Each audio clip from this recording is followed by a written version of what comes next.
بسم الله الرحمن الرحيم قد أفلح المؤمنون الذين هم في صلاتهم خاشعون والذين هم عن اللغو معرضون والذين هم للزكاة فاعلون والذين هم لفروجهم حافظون إلا على أزواجهم أو ما ملكت أيمانهم فإنهم غير ملومين.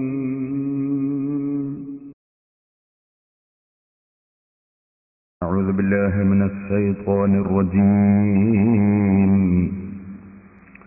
بسم الله الرحمن الرحيم. الحمد لله رب العالمين. نحمده ونستعينه ونؤمن به ونتوكل عليه ونعوذ بالله من شرور أنفسنا ومن سيئات أعمالنا.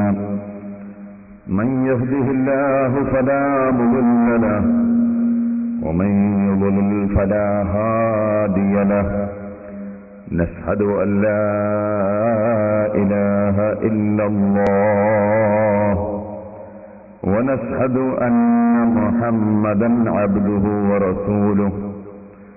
اللهم صل وسلم وبارك على رسولك وحبيبك سيدنا محمد وعلى آل وأصحاب سيدنا ومولانا محمد وعلى جميع الأنبياء والمرسلين ومن تبعهم بإحسان إلى يوم الدين. أعوذ بالله من الشيطان الرجيم. بسم الله الرحمن الرحيم. يا أيها الذين آمنوا اجتنبوا كثيرا من الظن إن بعض الظن إثم ولا تجسسوا ولا يغتب بعضكم بعضا أيحب أحدكم أن يأكل لحم أخيه ميتا فكرهتموه واتقوا الله إن الله تواب رحيم.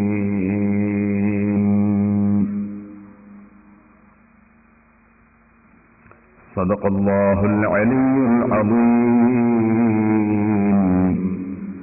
صدق وبلغ رسوله النبي الكريم ونحن على ذلك من الشاهدين الشاكرين والحمد لله رب العالمين.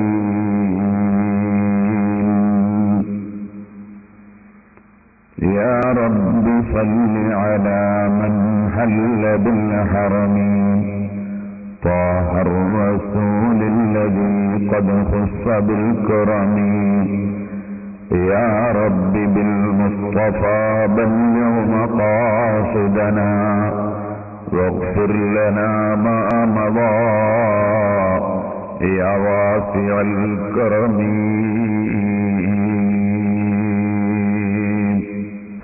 ബഹുമാനികളെ, അല്ലാഹുവിന്റെ മഹത്തായ അനുഗ്രഹം കൊണ്ട്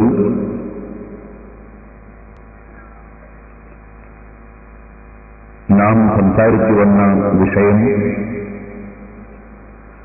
സൂറത്തുൽ മുഅ്മിനൂൻ എന്ന സൂറത്തിൽ സത്യവിശ്വാസികളായ വിജയം കൈവരിച്ച ജനങ്ങളുടെ സവിശേഷതകൾ 7 പ്രത്യേകതകൾ അല്ലാഹു എണ്ണി പറഞ്ഞ പ്രത്യേകതകളിൽ നിന്ന് 3 വിഷയങ്ങളുടെ അല്പഭാഗങ്ങളാണ് നാം ഇതുവരെ സംസാരിച്ചത്. ഖദ് അഫ്ലഹൽ മുഅ്മിനൂൻ, ഈ യഥാർത്ഥ വിശ്വാസമുള്ള മുഅ്മിനീങ്ങൾ, സത്യവിശ്വാസികൾ നിശ്ചയം വിജയം കൈവരിച്ചു. അല്ലദീന ഹും ഫീ സ്വലാത്തിഹിം ഖാശിഊൻ, അവർ നിസ്കാരത്തിൽ ഭയഭക്തിയോടുകൂടെ നിസ്കാരം നിർവഹിക്കുന്നവരാണ് എന്ന് അല്ലാഹു ജല്ല ജലാലുഹു പറഞ്ഞു. ശരീരത്തിന്റെ അവയവങ്ങൾ കൊണ്ടും മനസ്സുകൊണ്ടുമുള്ള ഭക്തിയോടുകൂടി നിസ്കരിക്കുന്ന സത്യവിശ്വാസിയായ മുഅ്മിൻ അനാവശ്യമായ ചലനങ്ങളൊന്നും നിസ്കാരത്തിൽ കൊണ്ടുവരാതെ വളരെ അച്ചടക്കത്തോടുകൂടി മനസ്സാന്നിധ്യത്തോടുകൂടി നിസ്കരിക്കുന്ന സത്യവിശ്വാസിയായ മുഅ്മിൻ.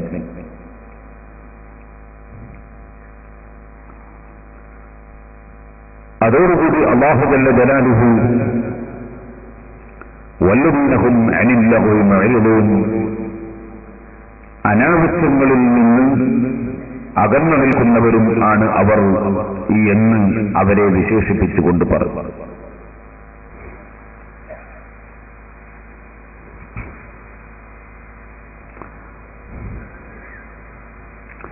വല്ലദീന ഹും അനിൽ ലഗ്വി മുഅ്രിദൂൻ, അനാവശ്യങ്ങളിൽ തിരിഞ്ഞു കളഞ്ഞുകൊണ്ട് ജീവിക്കുന്നവർ. അതാണ് ഇന്നലെ നാം പ്രധാനമായും സംസാരിച്ചത്. സാധാരണയായി അല്ലാഹു ജല്ല ജലാലുഹു വിജയികളായ ആളുകളെ സംബന്ധിച്ച് പറയുന്ന സ്ഥലത്ത് ഈമാൻ പറഞ്ഞു കഴിഞ്ഞാൽ നിസ്കാരം പറയും. നിസ്കാരം പറഞ്ഞു കഴിഞ്ഞാൽ സകാത്തിനെ സംബന്ധിച്ച് പറയും.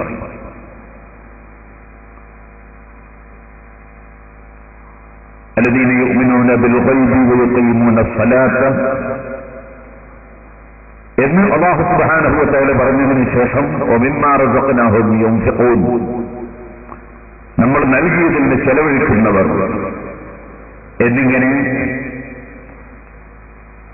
നിസ്കാരം പറഞ്ഞ ഉടനെ സാമ്പത്തിക രംഗത്തിൽ ക്ലിയറായി ജീവിക്കുകയും അല്ലാഹു കൽപ്പിച്ചതിൽ ചെലവഴിക്കുകയും ചെയ്യുന്നവർ എന്ന് പറയുന്ന സ്വഭാവം പരിശുദ്ധ ഖുർആനിൽ പലയിടത്തും നമുക്ക് കാണാം. അല്ലദീന യുഖീമൂന സ്വലാത്ത വയുഊതൂന സക്കാത്ത്, നിസ്കാരം നിർവഹിക്കുന്നവർ, മുറക്ക് നിർവഹിക്കുന്നവർ, സക്കാത്ത് നൽകുന്നവർ പരിശുദ്ധ ഖുർആന്റെ സാധാരണ ശൈലിയാണ്. എന്നാൽ ഇവിടെ അല്ലാഹു സുബ്ഹാനഹു വ തആല മുഅ്മിനീങ്ങളായ ആളുകൾ വിജയം കൈവരിച്ചു, അവർ നിസ്കാരം ഭക്തിപൂർവ്വം നിസ്കരിക്കുന്നവരാണ് എന്ന് പറഞ്ഞ ഉടനെ സക്കാത്തിനെ സംബന്ധിച്ച് സാമ്പത്തികമായ വിഷയത്തെക്കുറിച്ച് പറയുന്നതിന് മുമ്പ് വല്ലദീന ഹും അനിൽ ലഗ്വി മുഅ്രിദൂൻ എന്ന് പറഞ്ഞു. അങ്ങനെ പറയാനുള്ള കാരണം പണ്ഡിതന്മാർ ഉണർത്തി, യഥാർത്ഥത്തിൽ ഭയഭക്തിയോടുകൂടെ നിസ്കരിക്കുന്ന ആളുകൾ അവർ അനാവശ്യങ്ങളിൽ നിന്ന് തിരിഞ്ഞു കളയുന്നവരായിരിക്കും. ഭക്തിയോടെ നിസ്കരിക്കുക എന്ന് പറയുന്നത് തന്നെ നിസ്കാരത്തിൽ ആവശ്യമില്ലാത്ത വിഷയങ്ങളിൽ നിന്ന് മനുഷ്യന്മാരെ നിൽക്കലാണല്ലോ. ഉദാഹരണം പറഞ്ഞാൽ സമിഅ അല്ലാഹു ലിമൻ ഹമിദ എന്ന് പറഞ്ഞ് കൈ താഴ്ത്തിയിരുന്നൊരു വ്യക്തി കൈ താഴ്ത്തി അവിടെ വെക്കുകയാണ് വേണ്ടത്. പക്ഷേ പല ആളുകളുടെയും നിസ്കാരത്തിൽ നമ്മൾ കാണുന്നത് സമിഅ അല്ലാഹു ലിമൻ ഹമിദ എന്ന് പറഞ്ഞ ശേഷം ഈ കൈ അങ്ങോട്ടും ഇങ്ങോട്ടും ഇങ്ങനെ ആട്ടും. അവൻ അറിഞ്ഞോ അറിയാതെയോ കൈ ഇങ്ങനെ ആട്ടും. പലപ്പോഴും അതുകൊണ്ട് നിസ്കാരം ബാത്തിലായി. എത്രയോ ആളുകളുടെ നിസ്കാരം അതുകൊണ്ട് ബാത്തിലാകുന്നത് നമ്മൾ കാണുകയാണ്. അപ്പൊ ഞാൻ എന്റെ മുസ്ലിം സഹോദരന്മാരോട് പറയുന്നു, സഹോദരിമാരോട് പറയുന്നു, സമയല്ലാഹു ലിമൻ ഹമിദ എന്ന് പറഞ്ഞ് കൈ താഴ്ത്തിയാൽ അടക്കി അവിടെ വെച്ചേക്കണം, പിന്നെ അത് അനക്കാൻ പാടില്ല. നിസ്കാരം എന്ന് പറയുന്നത് ഖൂമൂ ലില്ലാഹി ഖാനിതീൻ, നിങ്ങൾ വളരെ ഭക്തിപൂർവം അടക്കത്തോടെ ഒതുക്കത്തോടെ നിസ്കരിക്കുകയാണ് വേണ്ടത് എന്ന് പരിശുദ്ധ ഖുർആൻ നമ്മെ പഠിപ്പിച്ചിട്ടുണ്ട്.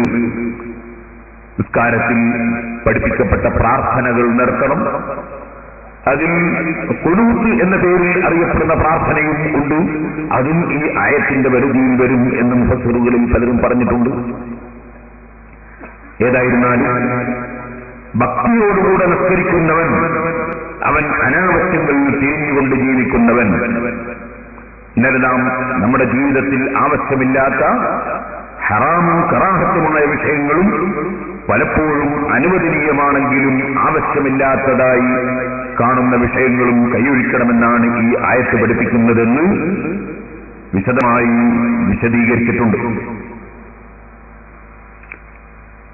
പണ്ഡിതന്മാരിൽ പലരും ഈ ആയത്തിന്റെ തഫ്സീർ പറയുന്ന സമയത്ത് പ്രത്യേകം പറഞ്ഞ ചില പണ്ഡിതന്മാരുണ്ട്. ഈ ആയത്തിൽ പറയപ്പെടുന്ന അനാവശ്യം നാവ് കൊണ്ടുള്ള അനാവശ്യങ്ങളാണ് എന്ന് പറഞ്ഞവർ ഉണ്ട്. കാരണം മനുഷ്യന്റെ ജീവിതത്തിൽ ഏറ്റവും കൂടുതൽ അനാവശ്യം സംഭവിക്കുന്ന അവയവമാണ് മനുഷ്യന്റെ നാവ്. അതുകൊണ്ടാണ് അംസിക്ക് അലൈക ലിസാനക്, നിന്റെ നാവ് നീ ബന്ധാക്കി വെക്കണം എന്ന് നബി സല്ലല്ലാഹു അലൈഹി വസല്ലം പ്രത്യേകം പറഞ്ഞു.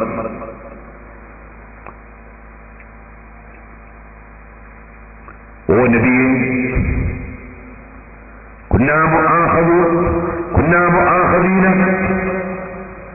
ഞങ്ങൾ ശിക്ഷിക്കപ്പെടുന്നവരാണോ, നടപടി സ്വീകരിക്കപ്പെടുന്നവരാണോ?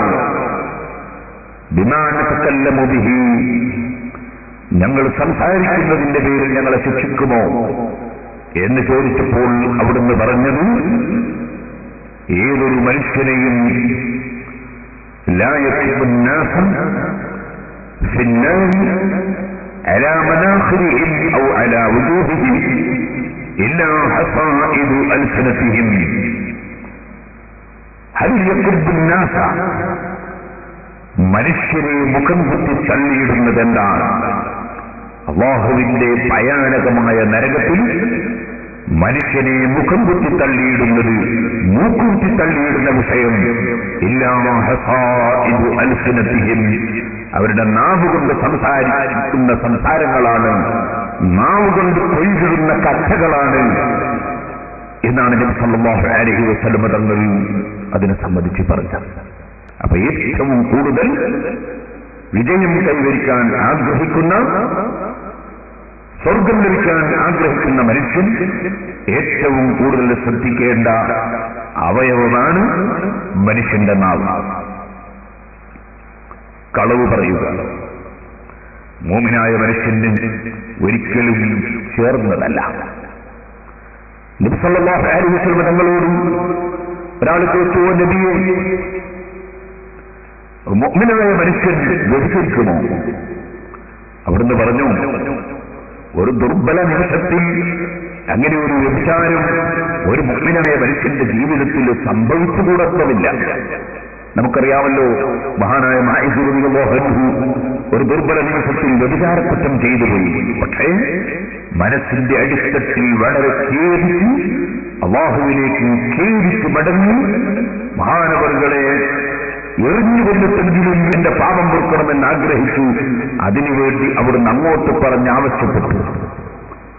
മുഅ്മിനാണ്, ഒരു ദുർബല നിമിഷത്തിൽ അങ്ങനെ സംഭവിച്ചുപോയി. അങ്ങനെ സംഭവിക്കാം. അങ്ങനെ പലതും ചോദിച്ച കൂട്ടത്തിൽ ചോദിച്ചു, ഒരു മുഅ്മിനായ മനുഷ്യൻ കദ്ദാബാകുമോ, ധാരാളം കളവ് പറയുന്നവനാകുമോ? അവിടുന്ന് പറഞ്ഞു, ഇല്ല. മുഅ്മിനായ മനുഷ്യൻ ധാരാളം കള്ളം പറയുന്നവനാവുക എന്നതുണ്ടാവുകയില്ല. എന്ന് പറഞ്ഞാൽ കടുത്ത മുനാഫിഖിന്റെ വളരെ സക്രിയമായ ലക്ഷണമാണ് കളവ് പറയുക എന്നത്. അതുകൊണ്ട് തന്നെ നമ്മൾ ഒരിക്കലും കളവ് പറയാൻ പാടില്ല. മഹാനായ ഇമാം ഹുജ്ജത്തുൽ ഇസ്ലാം അബൂ ഹമദ് അൽ ഗസാലി റളിയല്ലാഹു അൻഹു പറഞ്ഞു, ചെറിയ കുട്ടികളെ വാ മോനെ നിനക്ക് ഇന്നത് തരാം എന്ന് പറഞ്ഞിട്ട് ചില ഉമ്മമാര് കുട്ടികളെ വിളിക്കാറുണ്ട്. അടുത്തിട്ട് നോക്കിയാൽ അതൊന്നും കൊടുക്കലുണ്ടാവില്ല. അതുപോലെ തന്നെ ചിലപ്പോ നിന്നെ ഞാൻ ഇന്ന സ്ഥലത്ത് പോകുമ്പോ കൂട്ടും, നിന്നെ കൊണ്ടുപോകും എന്ന് പറയാറുണ്ട്. ചിലപ്പോൾ കൊണ്ടുപോകാൻ ഉദ്ദേശിച്ചിട്ടുണ്ടാവില്ല. അതും കളവിന്റെ ഇനത്തിൽപ്പെട്ടതാണ്. സ്ത്രീകളെ, നിങ്ങളെ ചെറിയ മക്കളോടും നിങ്ങൾ കളവ് പറയരുത്. ഇമാം ഗസാലി റളിയല്ലാഹു പ്രത്യേകം പറയുകയാണ്, ഒരിക്കലും കളവ് പറയുന്നു, തമാശക്ക് പോലും കളവ് പറയുന്നു. പറയുന്നത് സത്യം മാത്രമേ പറയാവൂ. സത്യം മനുഷ്യനെ നന്മയിലേക്കും നന്മ മനുഷ്യനെ സ്വർഗത്തിലേക്കും എത്തിക്കും. കളവ് മനുഷ്യനെ തിന്മയിലേക്കും തിന്മ മനുഷ്യനെ നരകത്തിലേക്കും എത്തിക്കും. ഇതുപോലെ മറ്റൊരാളുടെ കുറ്റവും കുറവും പറയുക. ഒരാളെയും അവൻ ഇഷ്ടപ്പെടാത്ത കാര്യം നാം പറയുക.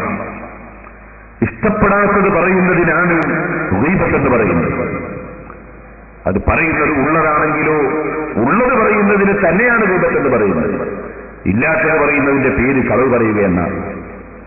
ഒരു മനുഷ്യൻ ഇഷ്ടപ്പെടാത്തൊരു കാര്യം അദ്ദേഹത്തിന് ഉള്ളത് തന്നെ അത് പറയാൻ നമ്മളെ അല്ലാഹു തആല ഏൽപ്പിച്ചിട്ടില്ല. അത് പറയാൻ വേണ്ടി അല്ലാഹു നമുക്ക് നാവും തന്നിട്ടില്ല. അപ്പൊ നമ്മൾ മറ്റൊരുത്തൻ ഇഷ്ടപ്പെടാത്ത കാര്യം സംസാരിക്കുക എന്നതിൽ നിന്ന് പരിപൂർണമായും ഒഴിഞ്ഞു നിൽക്കേണ്ടതാണ്. അങ്ങനെയുള്ള മനുഷ്യനാണ് അല്ലാഹു സുബ്ഹാനഹു വ തആല വിജയം നൽകുന്നത്. ഒരു ഹദീസിൽ നബി സല്ലല്ലാഹു അലൈഹി വസല്ലം പറഞ്ഞു, മറ്റൊരാൾ ഇഷ്ടപ്പെടാത്ത കാര്യം ഒരു മനുഷ്യനെ സംബന്ധിച്ച് പറയുന്നവൻ ആ പ്രവർത്തിക്കുന്ന മനുഷ്യൻ അവന്റെ കാര്യം വളരെ അപകടകരമാണ്. അവിടുന്ന് പറഞ്ഞു, ഗീബത്തു അശദ്ദു മിനൽ സിനാ. ഗീബത്ത് എന്ന കൃതി മറ്റൊരാളെ കുറ്റം പറയുക എന്നത്, ഒരാൾ ഇഷ്ടപ്പെടാത്തത് പറയുക എന്നത് അശദ്ദു മിനൽ സിനാ, അത് വ്യഭിചാരത്തെക്കാൾ ഗൗരവമുള്ളതാണ്. സഹാബത്ത് ചോദിച്ചു, കൈഫൽ ഗീബത്തു അശദ്ദു മിനൽ സിനാ? വ്യഭിചാരകുറ്റം വലിയ കുറ്റമല്ലേ? അതേക്കാൾ ഒരു വിധത്തിൽ ഗൗരവമുണ്ട് ഗീബത്ത് എന്ന് പറയാനെന്താ? നബി സല്ലല്ലാഹു അലൈഹി വസല്ലം പറഞ്ഞു, ഇന്നർ റജുല ലയസ്നി ഫയതൂബു ഫയതൂബുല്ലാഹു അലൈഹി. ഒരു മനുഷ്യൻ വ്യഭിചാരക്കുറ്റം ചെയ്ത് ദുർബല നിമിഷത്തിൽ സംഭവിച്ചു പോയ തെറ്റിൽ അങ്ങേയറ്റം മനസ്സുകൊണ്ട് ഖേദിച്ച് പൊട്ടിക്കരഞ്ഞു ഇനി ഒരിക്കലും ഞാൻ അങ്ങോട്ട് ചിന്തിക്കുകയില്ലെന്ന് ഉറപ്പിച്ച് അള്ളാഹുവിനോട് മാപ്പ് പറഞ്ഞ് അവന് അള്ളാഹു തൗബ സ്വീകരിച്ചുവെന്ന് വരാം. എന്നാൽ وَإِنَّ صَاحِبَ الْغِيبَةِ لَا يُغْفَرُ لَهُ حَتَّى يَغْفِرَهَا لَهُ صَاحِبُهُ. നമ്മൾ ആര് ഇഷ്ടപ്പെടാത്തതാണോ പറഞ്ഞിട്ടുള്ളത് ആ മനുഷ്യൻ നമുക്ക് അത് പുറത്തു തരാത്ത കാലത്തോളം, നമ്മൾ ആരെയാണോ പറഞ്ഞത് ആ പറയപ്പെട്ടവൻ പുറത്തു തരാത്ത കാലത്തോളം അല്ലാഹു നമുക്കത് പൊറുക്കുകയില്ല.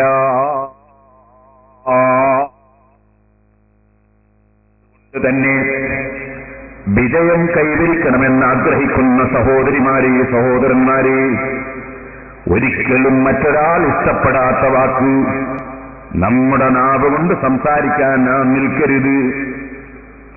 നബി സല്ലല്ലാഹു അലൈഹി വസല്ലമ തങ്ങളുടെ സമീപത്ത് രണ്ടാൾ വന്നിട്ട് നിസ്കാരം നിർവഹിച്ചു.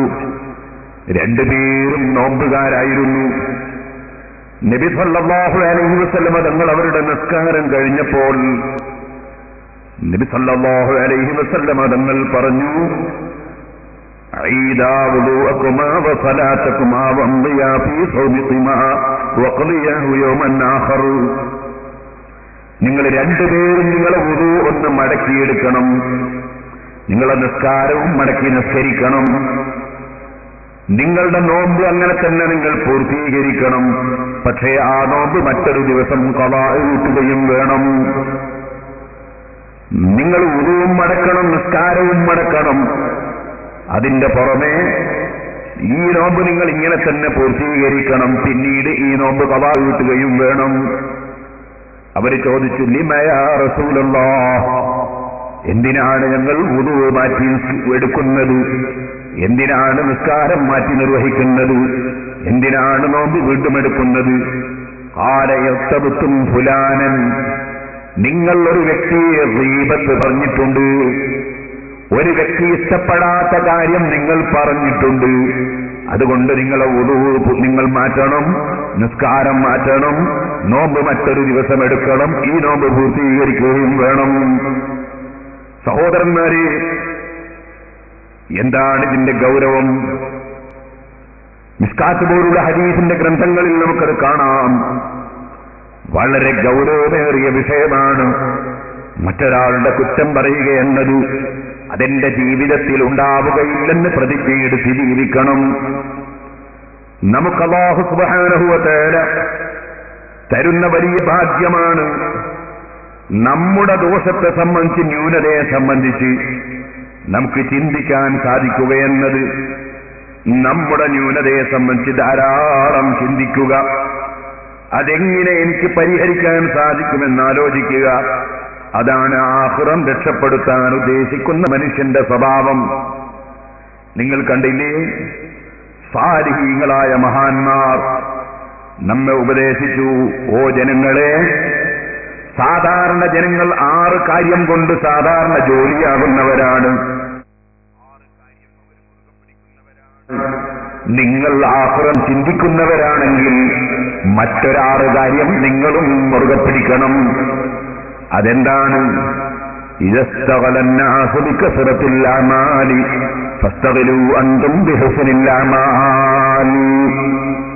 പല ജനങ്ങളും കുറെ അമൽ ചെയ്യണം, കുറെ പ്രവർത്തിക്കണമെന്ന് ചിന്തിക്കുമ്പോ ഫസ്തഗിലൂ അൻതും ബിഹുസ്നിൽ അമാൽ, നിങ്ങൾ ചെയ്യുന്ന പ്രവർത്തനം ശരിയായ നിലയ്ക്ക് ചെയ്യണം, ചെയ്യുന്ന പ്രവർത്തനം നല്ല നിലയ്ക്ക് ചെയ്യണം എന്ന നിലയ്ക്ക് നിങ്ങൾ ചിന്തിച്ച് പ്രവർത്തിക്കണം. കുറേ ചെയ്യുന്നതിനേക്കാൾ ആലോചിക്കേണ്ടത് ചെയ്യുന്ന കാര്യം ഭംഗിയാക്കി ചെയ്യാനാണ്. വസ്സാനി 6ൽ 2ാമത്തെ കാര്യം, ഇദസ്തഗറന്നാസു ബിൽ ഫവാഇലി ഫസ്തഗിലൂ അൻതും ബിഇത്മാമിൽ ഫറാഇലി. ജനങ്ങൾ പലരും ബഹുമാനമുള്ള നിലക്ക് കാര്യം ചെയ്യാൻ വേണ്ടി ശ്രമിക്കുമ്പോ നിങ്ങൾ അത് ശ്രമിക്കുന്നത് മോശമായതുകൊണ്ടല്ല, നിങ്ങളുടെ ഫർള് വീടുന്ന നിലക്ക് ഏത് കാര്യവും ചെയ്യുന്നതിൽ നിങ്ങൾ ശ്രദ്ധ പതിപ്പിക്കണം. ഫർള് വീടാത്ത രൂപത്തിലായി പോകരുത്. ഉദാഹരണത്തിന് സഹോദരന്മാരെ, ഹജ്ജിന് പോയി തവാഫ് ചെയ്യുന്ന സമയത്ത് ആ തവാഫ് വുളൂ മുറിയാതെ, ഒരന്യ പെണ്ണിനെ തൊട്ടുപോകാതെ, ഒരന്യ പുരുഷനെ പെണ്ണ് തൊട്ടുപോകാതെ ചെറുത്തും ഫർളും ഒപ്പിച്ച് തവാഫ് ചെയ്യാൻ വേണ്ടി ശ്രമിക്കണം. മറ്റു പലരും ചിലപ്പോൾ വീട് നോക്കിയിട്ട് ഇങ്ങനെ ചൊല്ലുന്ന തിരക്കിൽ അന്യപെണ്ണിനെ തൊട്ടുപോവുകയാണ്, അല്ലെങ്കിൽ അന്യപെണ്ണ് തൊടുകയാണ്, അന്യപെണ്ണിനെ മുട്ടിപ്പോവുകയാണ്, അല്ലെങ്കിൽ നന്നായി അതേ യുക്തിദായി ചെയ്തുകൊണ്ട് മനുഷ്യൻ തവാഫ് ചെയ്യുന്ന സമയത്ത് പൂനൂൽ വേഷം കെട്ടുക എന്ന് പറഞ്ഞ് തുണിയിടുന്നൊരു രൂപമുണ്ടല്ലോ, ആ രൂപം സ്വീകരിക്കുമ്പോൾ ചുമരിൽ അന്യപെണ്ണ് വന്ന് തൊടാൻ കാരണമാവുകയാണ്. ഇങ്ങനെ വരുമ്പോൾ നിങ്ങളെ ഹജ്ജും തവാഫും ബാത്തിലാകാതെ ചെയ്യാൻ എങ്ങനെ സാധിക്കുമെന്നതാണ് ആലോചിക്കേണ്ടത്. ബഹുമാനമുള്ള കാര്യങ്ങൾ ചെയ്യുന്നത് കൊണ്ട് ഫർളിന് കേടുവരുമെങ്കിൽ ഫർള് കേടുവരാതെ ചെയ്യാൻ എങ്ങനെ സാധിക്കുമെന്നാണ് കൂടുതൽ ശ്രദ്ധിക്കേണ്ടത്. ഇദസ്തഗലന്നാസു ബിൽ ഫവാഇലി ഫസ്തഗിലൂ അൻതും ബിഇത്മാമിൽ ഫറാഇൽ. ഇതുപോലെ 3ാമത്തെ കാര്യം, ഇദസ്തഗലന്നാസു ബിഇസ്ലാഹിൽ അലാനിയതി ഫസ്തഗിലൂ അൻതും ബിഇസ്ലാഹിസ് സിരി. ജനങ്ങൾക്കിടയിൽ നല്ലവനായി പരസ്യ ജീവിതം നന്നാക്കാൻ പലരും പരിശ്രമിക്കുമ്പോൾ ഫസ്തഗിലൂ അൻതും ബിഇസ്ലാഹിസ് സിരി, രഹസ്യ ജീവിതം നന്നാക്കാൻ വേണ്ടി നിങ്ങൾ ഏറ്റവും കൂടുതൽ ശ്രദ്ധിക്കണം. പരസ്യ ജീവിതം നന്നാകേണ്ടത് തന്നെ, പക്ഷേ രഹസ്യ ജീവിതം നന്നാകാതെ പരസ്യ ജീവിതം നന്നായതുകൊണ്ട് അല്ലാഹുവിന്റെ അടുക്കൽ രക്ഷപ്പെടാൻ പ്രയാസം തന്നെ. അതുകൊണ്ട് പരസ്യ ജീവിതം നന്നാക്കാൻ പലരും ശ്രമിക്കുമ്പോ നിങ്ങൾ ഏറ്റവും കൂടുതൽ രഹസ്യ ജീവിതം നന്നാക്കാൻ ശ്രമിക്കണേ. നാലാമതായി മഹാന്മാർ ഉപദേശിക്കുന്നു, ഇദസ്തഗലന്നാസു ബിഉയൂബിന്നാസി ഫസ്തഗിലൂ അൻതും ബിഉയൂബി അൻഫുസികും. ജനങ്ങൾ പലരും മറ്റുള്ളവന്റെ കുറ്റമെന്ത്, മറ്റുള്ളവന്റെ കുറവെന്ത്, അവന്റെ തകരാറെന്ത് എന്ന് ചിന്തിക്കുകയും അതിനെ സംബന്ധിച്ച് ജോലിയാവുകയും ചെയ്യുമ്പോ മറ്റുള്ളവന്റെ കുറ്റവും കുറവും കൊണ്ട് ജോലിയാകുന്നതിന് പകരം ഫസ്തഗിലൂ അൻതും ബിഉയൂബി അൻഫുസികും, നിങ്ങൾ നിങ്ങളുടെ സ്വന്തം ശരീരങ്ങളുടെ ന്യൂനതകൾ എന്താണ്, ദൗർബല്യങ്ങൾ എന്താണ്, സ്വന്തം ശരീരത്തിന്റെ തകരാറെന്താണ്, അത് ചിന്തിച്ച് അത് നന്നാക്കാൻ വേണ്ടി ഏറ്റവും കൂടുതൽ പരിശ്രമിക്കണേ. ആറാമതായി മഹാന്മാര് പറഞ്ഞു, ഇദസ്തഗലന്നാസു ബിഇമാറത്തി ദുനിയാ ഫസ്തഗിലൂ അൻതും ബിഇമാറത്തിൽ ആഖിറ. ജനങ്ങള് പലരും ദുന്യാവ് നേടാൻ വേണ്ടി, ദുന്യാവ് പരിചരിക്കാൻ വേണ്ടി, ഭൗതിക ലോകത്ത് ധാരാളം ആഡംബരങ്ങൾ ഉണ്ടാക്കാൻ വേണ്ടി, ദുന്യാവിൽ ധാരാളം ബിൽഡിങ്ങുകൾ നിർമ്മിക്കാൻ വേണ്ടി, ഈ ഭൗതികമായ ലോകത്ത് ധാരാളം പലതും ചെയ്ത് ഈ ഭൗതിക ലോകത്തെ പരിപാലിക്കാൻ വേണ്ടി പരിശ്രമം നടത്തുമ്പോൾ ഫസ്തഗിലൂ അൻതും ബിഇമാറത്തിൽ ആഖിറ, നിങ്ങൾ പാരത്രിക ലോകത്തേക്ക് ബിൽഡിംഗ് നിർമ്മിക്കാൻ, പാരത്രിക ലോകത്തേക്ക് കൃഷി ചെയ്യാൻ, പാരത്രിക ലോകത്തേക്ക് ആവശ്യമായത് നേടിയെടുക്കാൻ അതിന്റെ പരിശ്രമങ്ങളുമായി ജോലിയാകണം. ആറാമതായി പറഞ്ഞത്, ഇദസ്തഗലന്നാസു ബിതലബിൽ മഖ്ലൂഖീൻ. ജനങ്ങൾ പലരും സൃഷ്ടികളുടെ സംതൃപ്തി കിട്ടണം എന്ന് ചിന്തിച്ച് പലരെയും തൃപ്തിപ്പെടുത്താൻ വേണ്ടി, പലരുടെയും സ്നേഹം പിടിച്ചു പറ്റാൻ വേണ്ടി, പലരുടെയും അംഗീകാരം ലഭിക്കാൻ വേണ്ടി പലതും പ്രവർത്തിക്കുമ്പോൾ ഫസ്തഗിലൂ അൻതും ബിതലബി റിളല്ലാഹി തആല. എല്ലാം കൊടുക്കാനും തടയാനും അധികാരമുള്ള ലോകത്തിന്റെ മുഴുവനും അധിപനായ അല്ലാഹുവിന്റെ തൃപ്തി ലക്ഷ്യം വെച്ചുകൊണ്ട് അതിനുവേണ്ടിയുള്ള ജോലികളിലും, അതിനുവേണ്ടിയുള്ള സുഖലുകളിലും, അതിനുവേണ്ടിയുള്ള ചലനങ്ങളിലും അടക്കങ്ങളിലും നിങ്ങൾ നിങ്ങളുടെ ശരീരം ജോലിയാക്കണേ.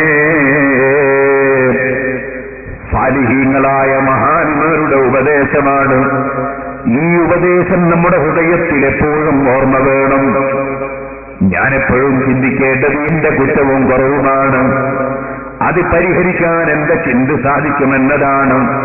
അതോടുകൂടെ മറ്റുള്ളവർ നന്നാകാൻ വേണ്ടി നല്ല നിലക്ക് ഉപദേശിക്കാം, നിർദ്ദേശിക്കാം. പക്ഷേ ഒരു മനുഷ്യനും ഇഷ്ടപ്പെടാത്തത് അവനെ സംബന്ധിച്ച് മറ്റൊരാളോട് പറയാൻ പാടില്ല. ഇത് പ്രത്യേകമായി അതാ പരിശുദ്ധ ദീനുൽ ഇസ്ലാം നമ്മെ പഠിപ്പിക്കുന്നു. അത് വലിയ അപകടം ചെയ്യുന്ന കാര്യമാണെന്ന് മാത്രമല്ല, നിങ്ങൾക്കറിയാമല്ലോ, അറുക്കാതെ തിന്നാൻ പറ്റുന്ന ജീവികളാണ് ജറാദും മത്സ്യവും. എന്നാൽ അറുത്താൽ തിന്നാൻ പറ്റുന്ന ജീവികളാണ് ആടും പശുവും ഒട്ടകവുമൊക്കെ. എന്നാൽ അറുത്താലും അറുത്തില്ലെങ്കിലും ഒരിക്കലും ഒരു മനുഷ്യനും തിന്നാൻ ഇഷ്ടപ്പെടാത്ത മാംസവും ഒരിക്കലും തന്നെ ആക്രമിക്കാൻ ഒരു നിലക്കും പാടില്ലാത്ത ജീവിയും ഒരിക്കലും ഒരു ശല്യവും ചെയ്യാൻ പറ്റാത്ത ജീവിയുമാണല്ലോ മനുഷ്യനെന്ന് പറയുന്നത്. ആ മനുഷ്യനെ തിന്നാൻ വകുപ്പില്ലല്ലോ. എന്നാൽ ആ മനുഷ്യന്റെ ശരീരത്തിലെ മാംസം ചത്തതിന് ശേഷം ആ മനുഷ്യന്റെ ശരീരത്തിലെ ശവത്തിൽ നിന്ന് പറിച്ച് തിന്നുന്നതിനോടല്ലേ പരിശുദ്ധ ഖുർആൻ മറ്റൊരു മനുഷ്യൻ ഇഷ്ടപ്പെടാത്തത് പറയുന്നതിനെ സംബന്ധിച്ച് ഖുർആൻ ഉപമിച്ചതെന്താണ്? വലാ യഗ്തബ് ബഅ്ദുകും ബഅ്ദാ, നിങ്ങളൊരാളും മറ്റൊരാൾ ഇഷ്ടപ്പെടാത്തത് പറയരുത് കേട്ടോ എന്ന് പറഞ്ഞിട്ട് അല്ലാഹുവിന്റെ ചോദ്യം, അതെ, അയുഹിബ്ബു അഹദുകും അയ്യകുല ലഹ്മ അഖീഹി മൈതാ ഫകരിഹ്തുമൂ, നിങ്ങളുടെ സഹോദരനായ ഒരു മനുഷ്യന്റെ മാംസം ചത്തുപോയ നിലയ്ക്ക് തിന്നുന്നത്, ശവമായ നിലയ്ക്ക് തിന്നുന്നത് നിങ്ങൾ ഇഷ്ടപ്പെടുന്നുണ്ടോ? അത് നിങ്ങൾ വെറുക്കുന്നില്ലേ? എന്നാൽ അതിനേക്കാൾ മനസ്സുകൊണ്ട് വെറുക്കേണ്ട കാര്യമാണ് മറ്റൊരു മനുഷ്യനെ സംബന്ധിച്ച് കുറ്റം പറയുന്നത്. ഇനി ഞാൻ ചോദിക്കട്ടെ സഹോദരന്മാരെ, മറ്റൊരാൾ ഇഷ്ടപ്പെടാത്ത വാക്കുകൾ സംസാരിക്കുന്ന സമയത്ത് അതിൽ പങ്കുചേർന്ന് സംസാരിക്കുന്നവരില്ലേ? അതിന് ആവേശം പകരുന്നവരില്ലേ? അവിടെ വെച്ച് കൈയടിക്കുന്നവരില്ലേ? അതിനുവേണ്ടി മറ്റൊരാളെ കുറ്റം പറയുന്ന സമയത്ത് അത് കേട്ടിരുന്ന് കൊടുക്കുന്നവരില്ലേ?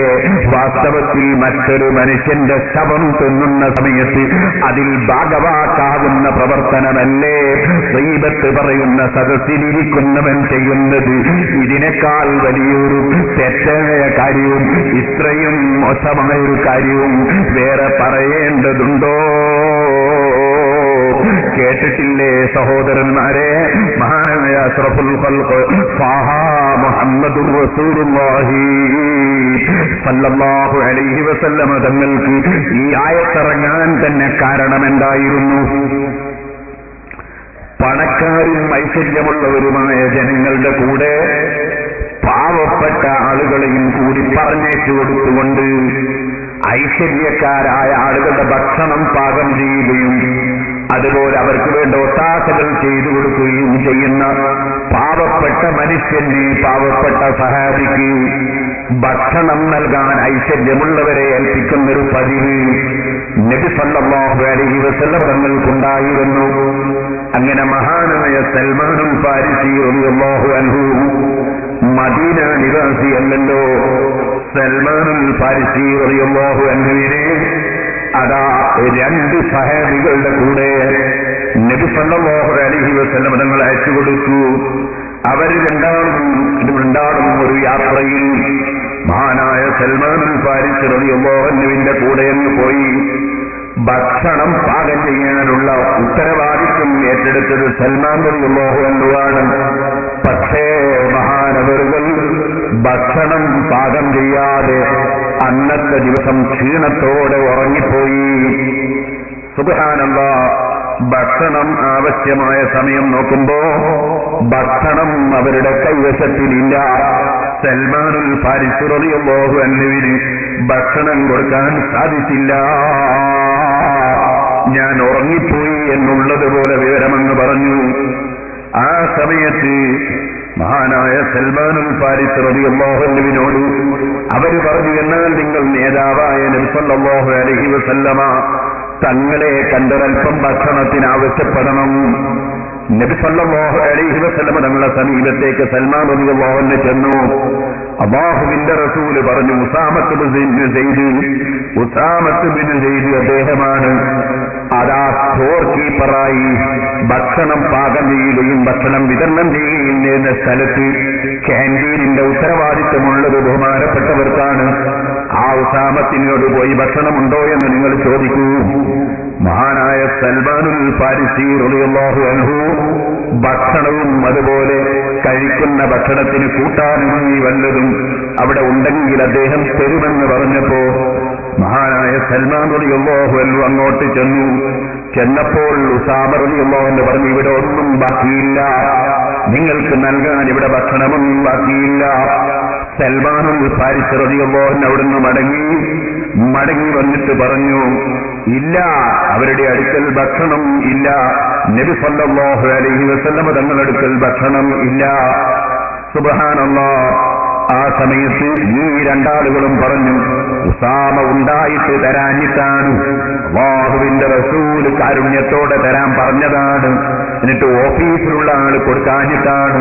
പലപ്പോഴും ചിലപ്പോൾ നമുക്ക് തോന്നും വളരെ മാനവമായി കൈകാര്യം ചെയ്യുന്ന വലിയ നേതാക്കന്മാരോ അല്ലെങ്കിൽ പണ്ഡിതന്മാരോ അവരുടെ ഓഫീസിൽ നിന്നൊരു കാര്യം കിട്ടിയില്ലെങ്കിൽ ഓഫീസിൽ ഇരിക്കുന്നവരെ കുറ്റം പറയുന്നവരില്ലേ, ക്യാൻറ്റീനിൽ ഇരിക്കുന്നവരെ കുറ്റം പറയുന്നവരില്ലേ, അവരുമായി ഇടപഴകി എപ്പോഴും ജീവിക്കുന്നവരെ കുറ്റം പറയുന്നവരില്ലേ, യാഥാർത്ഥ്യം ചിന്തിക്കാതെ പറയുന്നവരില്ലേ. അതിൽ പലപ്പോഴും സാധാരണക്കാരും അല്ലാത്തവരും പെട്ടുപോകാറില്ലേ. ഇപ്പോൾ ഞാനതിലേക്ക് കടന്ന് സംസാരിക്കുന്നില്ല. ഉസാമ റളിയല്ലാഹു അൻഹു കൊടുക്കാഞ്ഞിട്ടാണെന്നവർ പറഞ്ഞു.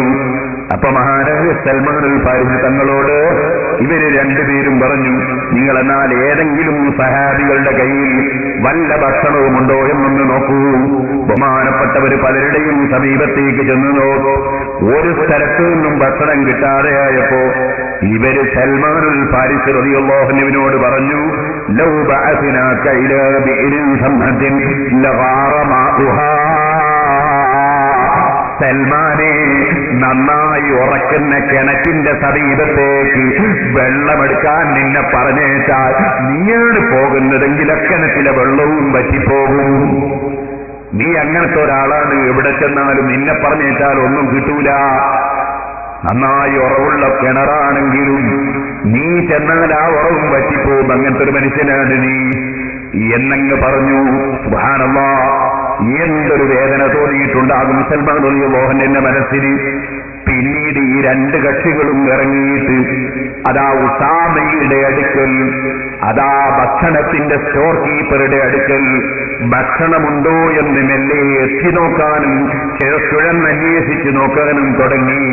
അപ്പോഴാണ് സഹോദരന്മാരെ അതാ നബി സല്ലല്ലാഹു അലൈഹി വസല്ലം തങ്ങളുടെ സമീപത്തേക്ക് അങ്ങനെ ചെയ്തതിന് ശേഷം അവരിങ്ങ് വന്നപ്പോ അല്ലാഹുവിന്റെ റസൂൽ അവരെ മുഖത്ത് നോക്കി ചോദിക്കുകയാണ്, മാലിയറാ ഹദറത്തൽ ലഹ്മി ഫീ അഫ്വാഹികുമാ. നിങ്ങളുടെ തൊള്ളയിൽ പച്ച മാംസം കാണുന്നുണ്ടല്ലോ. അപ്പോഴാണ് അവർ പറഞ്ഞു, വല്ലാഹി യാ റസൂലല്ലാഹ് മാ തനാവൽനാ യൗമനാ ഹാദാ ലഹ്മൻ. ഞങ്ങൾ ഇന്നത്തെ ദിവസം ഒരു മാംസവും കഴിച്ചിട്ടില്ല, ഒരു ഭക്ഷണവും കഴിച്ചിട്ടില്ല. നബി സല്ലല്ലാഹു അലൈഹി വസല്ലം തങ്ങൾ പറഞ്ഞു, വലം തുമബി അക്ലി ലഹ്മി സൽമാൻ വ ഉസാമ. നിങ്ങൾ സൽമാനുൽ ഫാരിസിയുടെയും ഉസാമത്ത് ബിൻ സൈദിന്റെയും മാംസം തിന്ന് വരികയല്ലേ. സുബ്ഹാനല്ലാഹ്. സഹോദരന്മാരെ, ഒരിക്കലും തന്നെ മറ്റൊരാൾ ഇഷ്ടപ്പെടാത്ത കാര്യം ഒരാളെ സംബന്ധിച്ചും സംസാരിക്കരുത്. വേറെ ഒരു മനുഷ്യന്റെ ന്യൂനത എന്താണെന്ന് കണ്ടെത്താൻ വേണ്ടി ചുഴന്നന്വേഷിക്കുന്ന സ്വഭാവവും ഉണ്ടാകരുത്. തെറ്റ് ചെയ്തതായി നമുക്ക് ബോധ്യപ്പെട്ടാൽ അവനെ സ്വകാര്യം വിളിച്ച് ഉപദേശിക്കാൻ ശ്രമിക്കണം, സ്വകാര്യം വിളിച്ച് നന്നാക്കാൻ വേണ്ടി ശ്രമിക്കണം. അല്ലാതെ ഒരു മനുഷ്യനെ കുറവാക്കി സംസാരിക്കുന്നത് ഇസ്ലാം അനുവദിക്കുന്നില്ല. നേരെ മറിച്ച് ഏതെങ്കിലും ഒരു മനുഷ്യൻ ഇങ്ങോട്ട് കുറവാക്കി സംസാരിച്ചിട്ടുണ്ടെങ്കിൽ അത്രയും അവന് വേണമെങ്കിൽ അങ്ങോട്ടും പറയാം, എന്നാലും പറയാതിരിക്കുന്നതാണ് ഉത്തമം. നേരെ മറിച്ച് ഒരിക്കലും തന്നെ ഇങ്ങോട്ട് പറയാത്ത ഒരു മനുഷ്യന് ഒരു നിലക്കും അങ്ങോട്ട് പറയാൻ ഒരു വകുപ്പും ഒരു വിഷയത്തിലുമില്ല. ഇക്കാര്യം പ്രത്യേകം നാം ശ്രദ്ധിക്കേണ്ടതാണ്. ഗീബത്ത് പറഞ്ഞതുകൊണ്ട് ഒരു മനുഷ്യൻ നന്നാവുകയില്ല. മനുഷ്യൻ നന്നാകാൻ വളരെ നല്ല നിലക്കവനെ ഉപദേശിക്കുകയാണ് ആവശ്യം. ഉപദേശിക്കുന്ന ഒരു മനുഷ്യനോട് പറഞ്ഞ് മനസ്സിലാക്കി കൊടുക്കാൻ വേണ്ടി ഉണർത്തുകയോ അല്ലെങ്കിൽ ഒരു രാജാവും അധികാരസ്ഥനും മനുഷ്യനോട് ചെയ്യുന്ന തെറ്റ് നിർത്തിക്കാൻ അധികാരമുള്ള അധികാരിയോട് അദ്ദേഹം അത് നിർത്തിക്കാൻ വേണ്ടി ആവശ്യപ്പെടുന്നതോ അല്ലെങ്കിൽ ഒരു മനുഷ്യൻ നല്ലവനാണെന്ന് മനസ്സിലാക്കി അവൻ പറയുന്നതും അവൻ സാക്ഷിയാകുന്നതുമായ കാര്യങ്ങൾ സത്യമാണെന്ന് ജനങ്ങൾക്ക് തെറ്റിദ്ധാരണ ഉണ്ടാകുമെന്ന് വന്നാൽ ആ തെറ്റിദ്ധാരണ തിരുത്താൻ വേണ്ടി അദ്ദേഹത്തിന് ഇന്ന തകരാറുണ്ടെന്ന് മനസ്സിലാക്കി കൊടുക്കുന്നതോ അത് തെറ്റായ കാര്യമല്ലെന്ന് ഇമാം ഗസ്സാലി റളിയല്ലാഹു അൻഹു അവിടുന്ന് രേഖപ്പെടുത്തിയിട്ടുണ്ട്. അതുപോലെ നമ്മളോടൊരു മനുഷ്യൻ അതാ ഒരു ജോലിക്ക് നിർത്താൻ വേണ്ടി ഒരാളെ സംബന്ധിച്ച് അന്വേഷിക്കുമ്പോ, അല്ലെങ്കിൽ മകളുടെ ഭർത്താവായി സ്വീകരിക്കാൻ അന്വേഷിക്കുമ്പോ, അല്ലെങ്കിൽ ഭാര്യയായി സ്വീകരിക്കാൻ അന്വേഷിക്കുമ്പോ അവിടെ സത്യം ഒരു നിലക്കും മൂടിവെക്കാൻ പാടില്ല. ചോദിച്ചാൽ അതിന്റെ മറുപടി പറയണം. ഉദാഹരണത്തിന് ഒരു പ്രാവശ്യം വിവാഹം ചെയ്യപ്പെട്ട സ്ത്രീയാണെങ്കിൽ, പെണ്ണാണെങ്കിൽ, ആ പെണ്ണിന്റെ ഒരു നിക്കാഹിന് വേണ്ടി ഒരു ചെറുപ്പക്കാരൻ ഒരുങ്ങുമ്പോ ആ പെണ്ണ് മുമ്പൊരിക്കൽ നിക്കാഹ് ചെയ്യപ്പെട്ട പെണ്ണാണോ എന്ന് ചോദിക്കുമ്പോ അതേ, ഒരിക്കൽ നിക്കാഹ് നടന്നതാണെന്ന് സത്യം പറയണം. അതാ പെണ്ണിന്റെ കുടുംബം ഇഷ്ടപ്പെട്ടാലും ഇല്ലെങ്കിലും പറയണം. ഇതുപോലെ ഒരു വരനെ അന്വേഷിക്കുന്ന സമയത്ത് വരൻ കള്ളുകുടിയനാണെന്ന് നമുക്കറിയാമെങ്കിൽ അവന് വല്ല ദുസ്വഭാവവും ഉണ്ടോ എന്ന് നമ്മോട് ചോദിച്ചാൽ അവൻ മദ്യപാനിയാണ് എന്ന് പറയണം. ഇല്ലെങ്കിൽ നമ്മോട് ചോദിച്ച മനുഷ്യനെ വഞ്ചിക്കലാണ്. അതക്കാര്യം മാത്രമെന്ന് പറഞ്ഞേക്കണം. അതാവശ്യത്തിന് മാത്രം ഒരു പ്രാവശ്യം പറഞ്ഞു നിർത്തണം. അല്ലാതെ അവ ആവശ്യമില്ലാതെ പറയാൻ പാടില്ല. ഇതുപോലെ ഒരു ജോലിക്കൊരു മനുഷ്യനെ നമ്മൾ നിശ്ചയിക്കാൻ പോകുമ്പോ അദ്ദേഹം ആത്മാർത്ഥമായി ജോലിയെടുക്കുന്ന വ്യക്തിയാണോ എന്ന് അദ്ദേഹത്തിന്റെ തൊഴിലിനെ കുറിച്ച് ചോദിക്കുമ്പോ അത് നമുക്കറിയാവുന്നതുള്ളതുപോലെ റിപ്പോർട്ട് പറയണം. ഇല്ലെങ്കിൽ നമ്മൾ കുറ്റക്കാരാണ്. ഇങ്ങനെ ആവശ്യത്തിന് വേണ്ടി അനുവദിക്കപ്പെട്ട ചില രംഗങ്ങളുണ്ട്. ഇതല്ലാത്ത വിധത്തിൽ ലാ തഗ്തബൻ അഹദൻ ഫളൻ അനിൽ ഉലമാ വലൗ ബിസഹ്ദിൻ ലിമാ ഫീ ലഹ്മിഹിം ദുഊഫു ഇന്നദ്ദുആഫ ഇദാ മാ കുൻത തഖുലുഹു വലൗ ബിജഹ്ലിൻ ജറാ ഫീ നഫ്സിക തലഫു. പണ്ഡിതന്മാര് പറഞ്ഞു, നീ ഒരാളും ഇഷ്ടപ്പെടാത്തത് പറയരുത്. എന്നാൽ ഫളൻ അനിൽ ഉലമാ, പണ്ഡിതന്മാരെ സംബന്ധിച്ച് നീ ഒരിക്കലും അവരിഷ്ടപ്പെടാത്തത് പറയരുത്. പണ്ഡിതന്മാർ അവർ പാണ്ഡിത്യമുള്ളവരാണ്, അവരറിവുള്ളവരാണ്. അവർക്ക് ലഭിച്ച അറിവനുസരിച്ച് അവർ ദീന് പറയും. അങ്ങനെ പറയുമ്പോൾ എല്ലാ പണ്ഡിതന്മാരും എല്ലാ സമയത്തും ഒരേ അഭിപ്രായം ഒരു ശാഖാപരമായ വിഷയത്തിൽ പറഞ്ഞുകൊള്ളണമെന്നില്ല. സഹോദരന്മാര് മനസ്സിലാക്കണം. 2 ദിവസം മുമ്പ് ഞാൻ നിങ്ങളോട് പ്രസംഗിക്കുമ്പോൾ പറഞ്ഞു, നിസ്കരിക്കുന്ന സമയത്ത് കൈവെക്കുന്നതിനെ സംബന്ധിച്ച് 3 അഭിപ്രായമാണ് പണ്ഡിതന്മാർക്കുള്ളത്. ഒന്ന് നെഞ്ഞിന്റെ ചുവട് പൊക്കിളിന്റെ മേലെ, മറ്റൊന്ന് തീരെ താഴ്ത്തിയിടലാണ്, മറ്റൊന്ന് അതാ പൊക്കിളിന്റെയും ചുവടവെക്കലാണ്. ഈ 3 അഭിപ്രായമാണ് 4 മദ്ഹബിന്റെ ഇമാമികൾക്കുള്ളതെന്ന് ഞാൻ പറഞ്ഞു. ഈ 3 അഭിപ്രായം പറഞ്ഞവർ ചില്ലറക്കാരല്ല. പൊക്കിളിന്റെ ചുവട വെക്കണമെന്ന് പറഞ്ഞ ഇമാം അബൂ ഹനീഫ റളിയല്ലാഹു അൻഹു ആണ്. വലിയ കറാമത്തുള്ള വലിയും ഇമാം ശാഫിഈ റളിയല്ലാഹു അൻഹു പോലും മുറാദ് ഹാസിലാകാൻ വേണ്ടി അബൂ ഹനീഫ റളിയല്ലാഹു അൻഹുവിന്റെ മഖ്ബറ പോയി സിയാറത്ത് ചെയ്തു.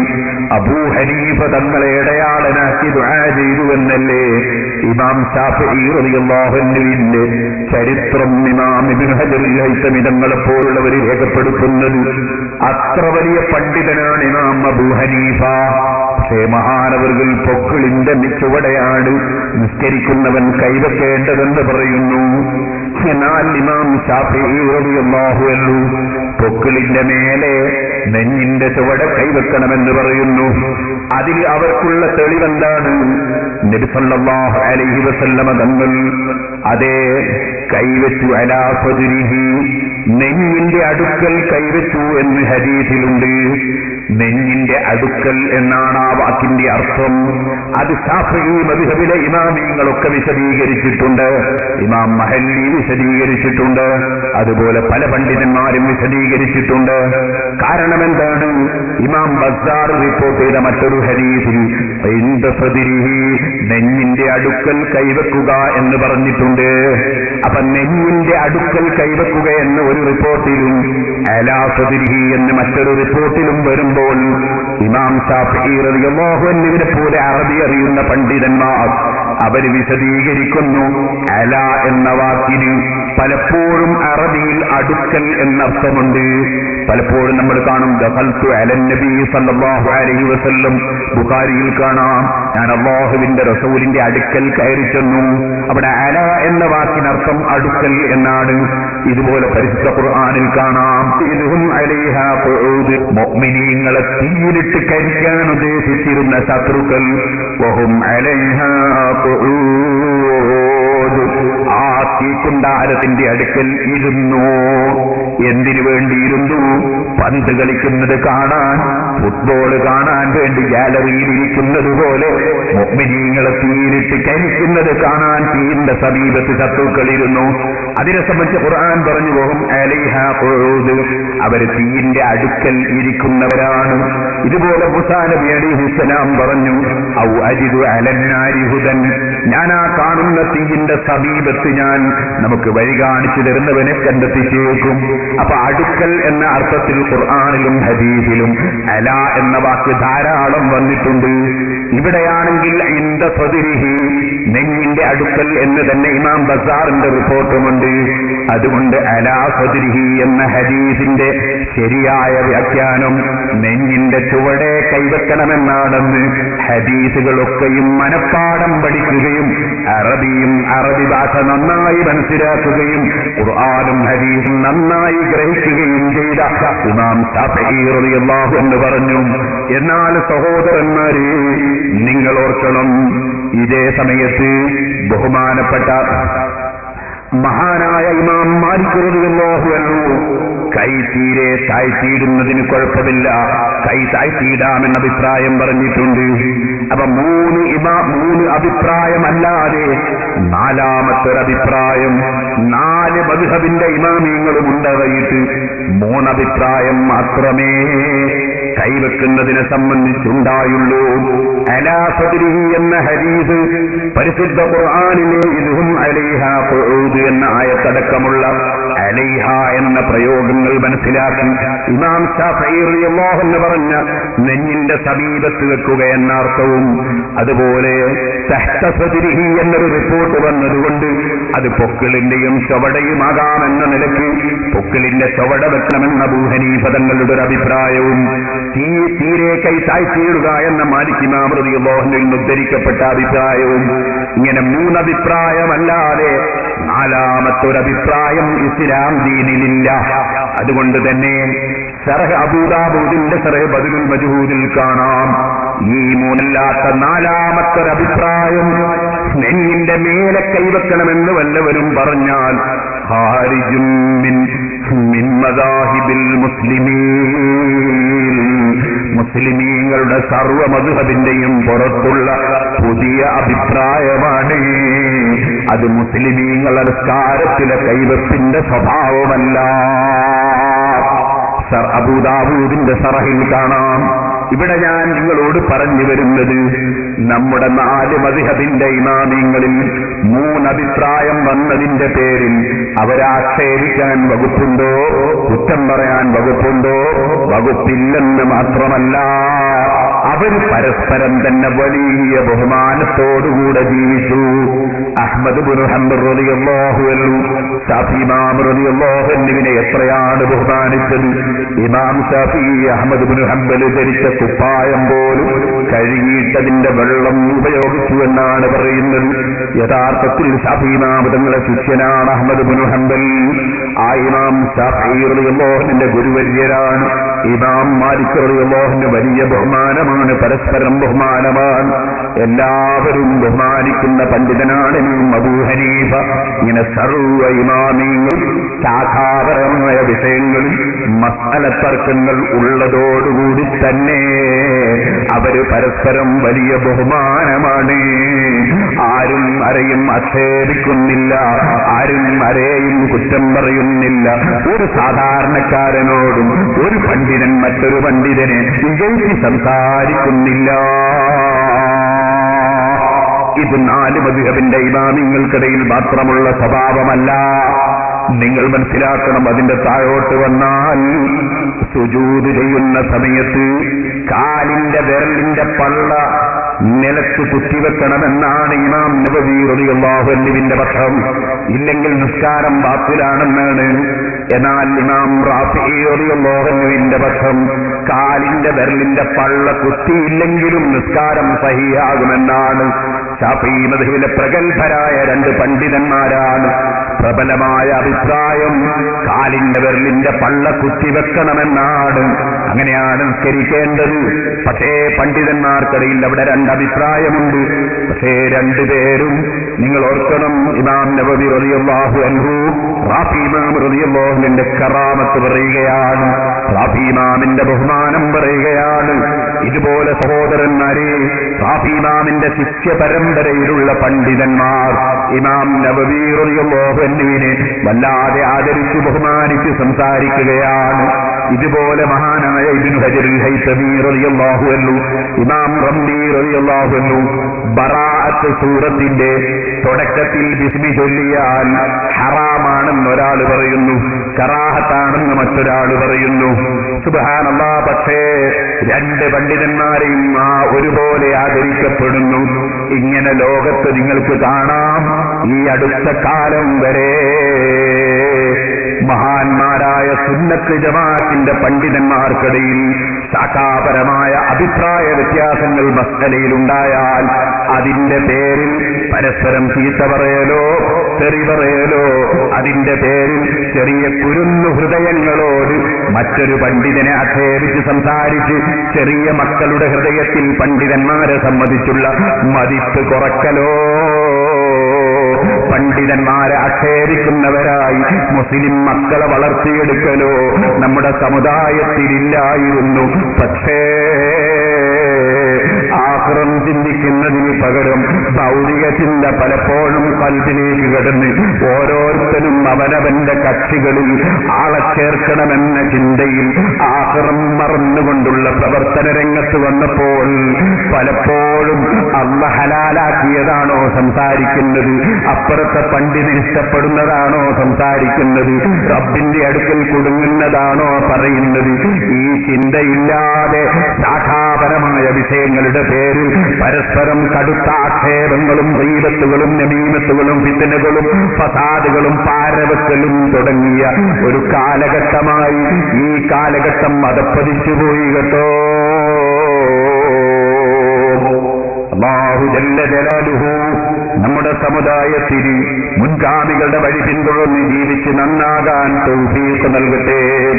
സഹോദരന്മാരെ, ഞാനിപ്പോൾ അതിലേക്ക് കടന്ന് സംസാരിക്കുന്നില്ല.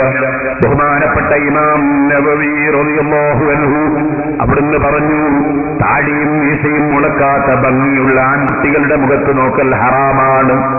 മുഖത്ത് നോക്കൽ തന്നെ ഹറാമാണ്. അത് വികാരമുണ്ടെങ്കിലും ഇല്ലെങ്കിലും ഹറാമാണ്. അത് ഇമാം നവവി റളിയല്ലാഹു അൻഹുവിന്റെ പക്ഷമാണ്. എന്നാൽ ബഹുഭൂരിപക്ഷം പണ്ഡിതന്മാരും പറഞ്ഞു, അത്തരത്തിലുള്ള കുട്ടികളെ മുഖത്ത് നോക്കൽ വികാരത്തോടുകൂടിയാണെങ്കിൽ ഹറാമാണ്, തർക്കമില്ല. വികാരമില്ലെങ്കിൽ ഹറാമെന്ന് പറയണ്ട. പക്ഷേ അക്കാലഘട്ടത്തിൽ അതിന്റെ ശേഷം ജീവിച്ചിരുന്നൊരു പണ്ഡിതൻ, അല്ലാമാ രീതി എന്ന് പറയുന്നൊരു പണ്ഡിതൻ, ഇമാം നവവി റളിയല്ലാഹു അൻഹു ഈ മസ്അല പറഞ്ഞപ്പോ നവവി ഇമാം തങ്ങളെ പൊരുത്തപ്പെടാത്ത രൂപത്തിൽ ആക്ഷേപിച്ച് സംസാരിച്ചു കളഞ്ഞു. അദ്ദേഹം എന്തിന് ഇത്ര കടുപ്പം കൂട്ടണം? എല്ലാ മുസ്ലിയാന്മാരും പറയും പോലെ പറഞ്ഞാ പോരെ, എല്ലാ പണ്ഡിതന്മാരും പറയും പോലെ പറഞ്ഞാ പോരെ, അദ്ദേഹത്തിന് എന്തിന് ഇത്ര കടുപ്പം കൂട്ടണമെന്നതിൽ നവവി ഇമാം തങ്ങൾ ഇഷ്ടപ്പെടാത്ത വാക്ക് എല്ലാം ആ രീതി തങ്ങൾ പറഞ്ഞുപോയി. അതിന്റെ പേരിൽ ചരിത്രം രേഖപ്പെടുത്തുന്നത് കാണാം. ഇമാം സുയൂത്തി റഹ്മത്തുള്ളാഹി അലൈഹി തങ്ങളെ പോലുള്ള, ഇബ്നു ഹജറുൽ അസ്ഖലാനി തങ്ങളെ പോലുള്ള വലിയ വലിയ പണ്ഡിതന്മാരെ രേഖപ്പെടുത്തിയത് കാണാം. ഇമാം അല്ലാമാ രീമി തങ്ങൾ മരണപ്പെട്ടിട്ട് ആയിരക്കണക്കിന് അനുയായികളുടെ സമീപത്ത് ബഹുമാനപ്പെട്ടവരുടെ മയ്യത്ത് ഇങ്ങനെ കിടത്തിയപ്പോ ഒരു പൂച്ചയെ പോലുള്ള ഒരു മൃഗം ആ ജനങ്ങളുടെ മുന്നിൽ ഓടി ഇങ്ങ് വന്നു. മഹാനായ നവവി ഇമാം റളിയല്ലാഹു അൻഹുവിനെ ആക്ഷേപിച്ച് സംസാരിച്ച പണ്ഡിതന്റെ നാവ് മയ്യത്തിൽ നിന്ന് കടിച്ചെടുത്തിട്ട് ഒറ്റ ഓട്ടമോടിപ്പോയി. ഒരു മനുഷ്യനും തടുക്കാൻ സാധിച്ചില്ല. കാരണം ഇമാം നവവി റളിയല്ലാഹു അൻഹുവിനെ ആക്ഷേപിച്ചതായിരുന്നു. സഹോദരന്മാരെ, ഇപ്പൊ നിങ്ങൾ ചോദിക്കും, നമ്മളെ നാട്ടിൽ എത്ര അത്തരത്തിലുള്ള പരിപാടികൾ ലോകത്ത് നടക്കുന്നു, എന്നിട്ട് ഇങ്ങനത്തെ യാതൊന്നും നമ്മൾ കാണുന്നില്ലല്ലോ. ആ സഹോദരന്മാരെ, അതിനെ സംബന്ധിച്ച് പണ്ഡിതന്മാര് മറുപടി പറയുന്നുണ്ട്. നബി സല്ലല്ലാഹു അലൈഹി വസല്ലം തങ്ങളുടെ കാലത്തൊരു ദിവസം സഹാബത്തിന്റെ കൂടെ ഇരിക്കുമ്പോൾ ഒരു വല്ലാത്ത ദുർഗന്ധം വമിച്ചപ്പോൾ അല്ലാഹുവിന്റെ റസൂല് പറഞ്ഞു, മുനാഫിഖീങ്ങൾ ഗീബത്ത് പറഞ്ഞിട്ടുണ്ട്. ഗീബത്ത് പറഞ്ഞവന്റെ നാവിൽ വായിൽ നിന്നുള്ള നാറ്റമാണത് സഹാബികളെ. ആ ദുർഗന്ധം അല്ലാഹുവിന്റെ റസൂല് പറഞ്ഞു, അത് ഗീബത്ത് പറഞ്ഞവന്റെ വായിൽ നിന്നുള്ള നാറ്റമാണ്. ഇവിടെ പണ്ഡിതന്മാര് പറയുകയാണ്, ഇപ്പൊ ഗീബത്ത് പറയുന്ന, എത്ര ഗീബത്ത് പറയുന്ന, ഒരു നാറ്റവും നമ്മൾക്ക് കാണുന്നില്ലല്ലോ. അതിന് മഹാന്മാര് മറുപടി പറഞ്ഞു, നാറ്റമില്ലാഞ്ഞിട്ടല്ല, ഗീബത്ത് നിറഞ്ഞു പോയത് കൊണ്ട് നാറ്റം മൂക്കിന് പിടിക്കുന്നില്ല. ഏതുപോലെ നമ്മൾ ഒരു സ്ഥലത്ത്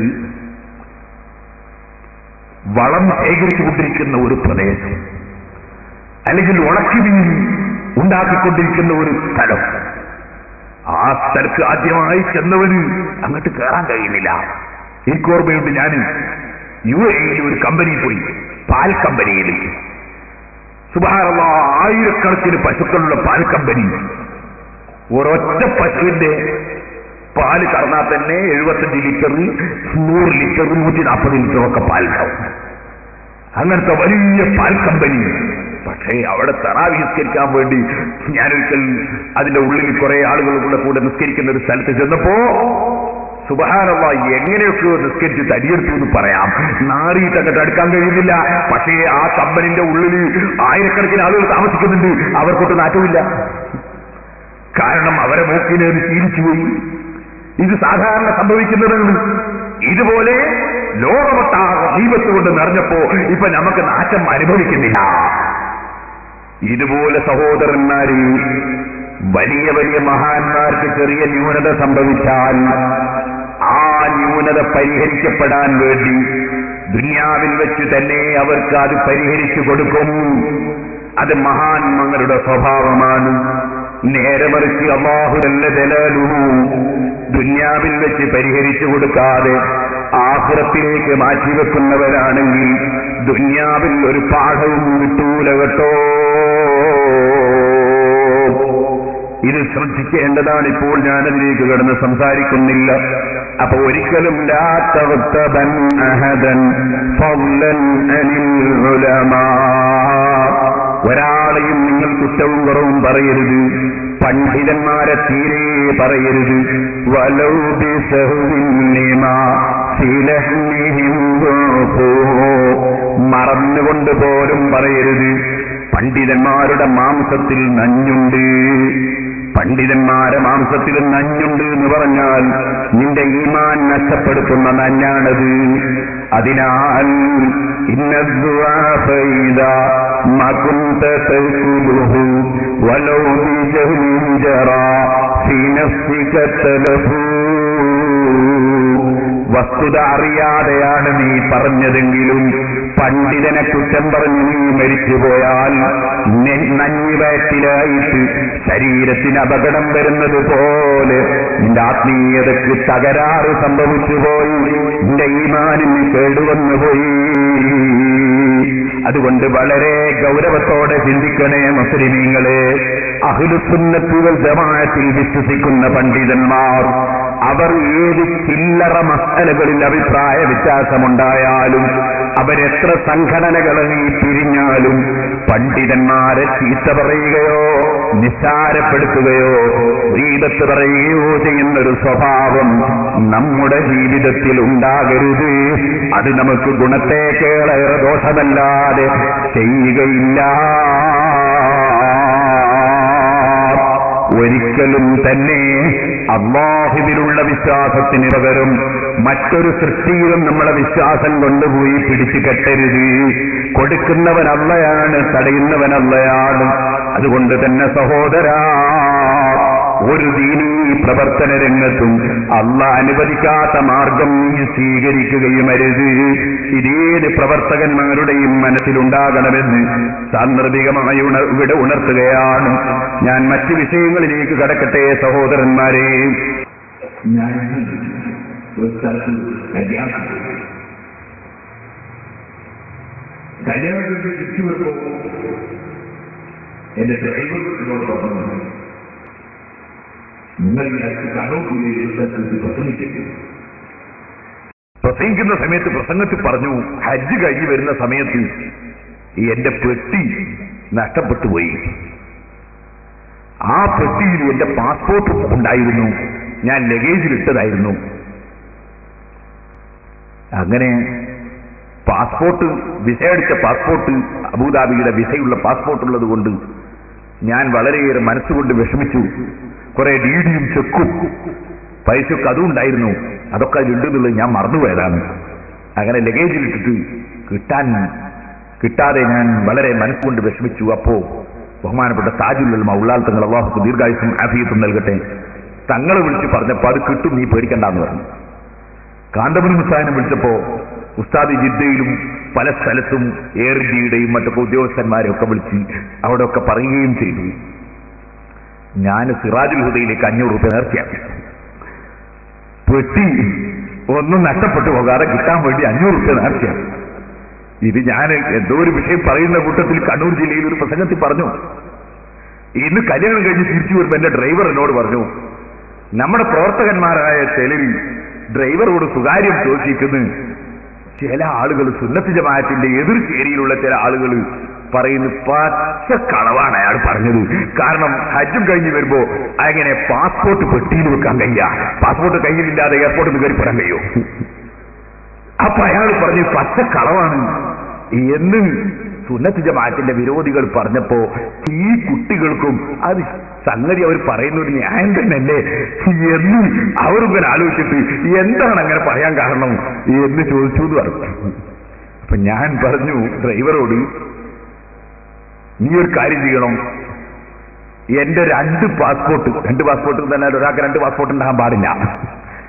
അതേ സമയത്ത് എന്റെ പാസ്പോർട്ട് ചില കടലാസ് തീർന്നു പോയിട്ട് ഞാൻ പാസ്പോർട്ട് കുറച്ച് കടലാസ് വെച്ച് തരാൻ വേണ്ടി പാസ്പോർട്ട് ഓഫീസർ എടുത്ത് കൊടുത്തപ്പോ പുതിയ പാസ്പോർട്ട് കൊടുക്കല്ലാതെ അതിൽ കടലാസ് വെക്കൂല.